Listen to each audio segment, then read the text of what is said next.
Lesson 15.1, Task 4. Solve a real-world problem involving arc length. The equation theta equals S over R describes the relationship among three variables: a central angle, theta, the arc length created by that angle, S, and the radius, R. Rewriting this equation gives the arc length formula S equals radius times theta, or your side length equals radius times angle measure. Okay, so that's the formula, but I like to know what the formula is, so I kind of say it in words, and that helps me to remember it better because I know what I'm actually talking about.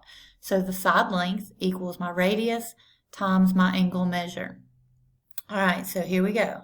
Arc length formula in radians. All right, so for a circle of radius r, the arc length is S intercepted by central angle theta in radians is given by the formula S equals R theta. So this is important.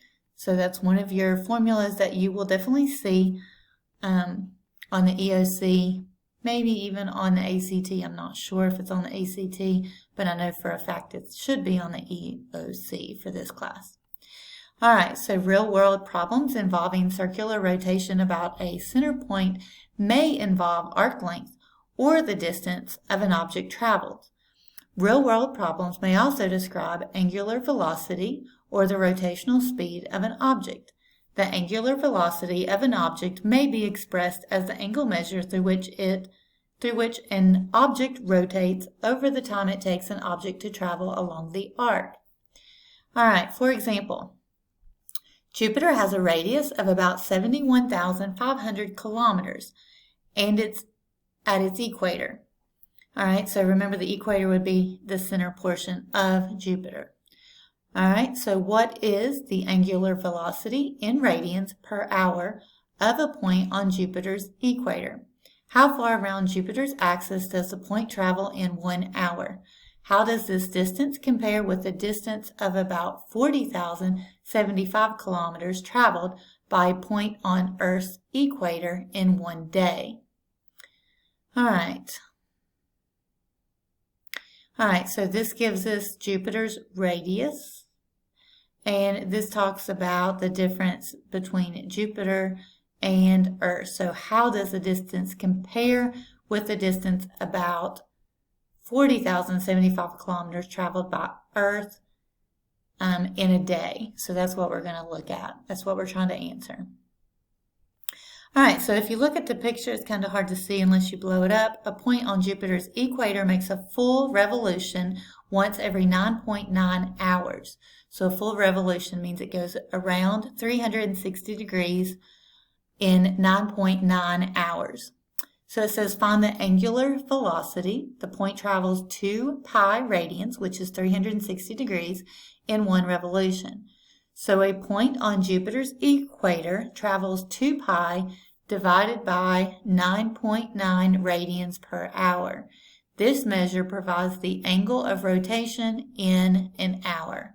Okay, and that was given from the picture here. You can see 9.9 hours. All right, so how many radians does the point travel in half a revolution? All right, so 1 revolution is 2 pi. So a half a revolution would be 1 pi, 1 pi radian.